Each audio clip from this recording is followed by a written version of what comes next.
Thank you, Mr. Vice President, for your leadership in bringing the country's attention to what has been happening here at the border and the significant change that has already occurred under the short time that President Trump has been in office.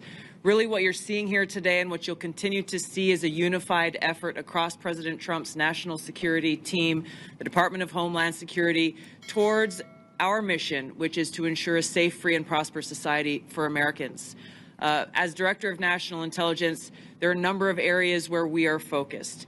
The President talked about in his speech, over 21 million people have come across our borders illegally under Joe Biden's administration.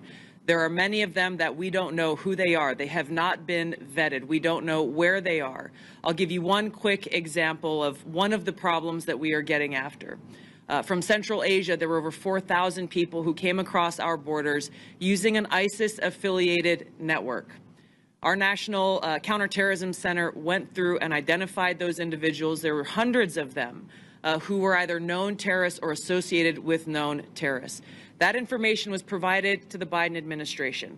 You may remember in some of the news, a little over 100 of those people were arrested in 2024. Of those who were arrested, only 8 were either deported or remained in custody. Only 8. The rest of them were released back into our country. Where are they? What are they doing? What may they be plotting? This is just the beginning. There are many, many areas that we need to stay very focused on, working with Department of Homeland Security, working with the FBI to ensure that we're keeping the American people safe. Our Counterterrorism Center is working on making sure that we have that single source for vetting so that we can figure out who is actually in our country and identify those who pose a threat and get them removed.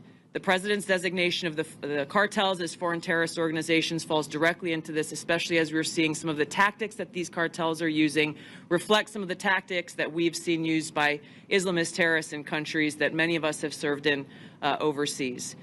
Our mission is very clear. Our objective is to keep the American people safe. I'm grateful to be a part of this team that President Trump has assembled to accomplish that mission. Thank you.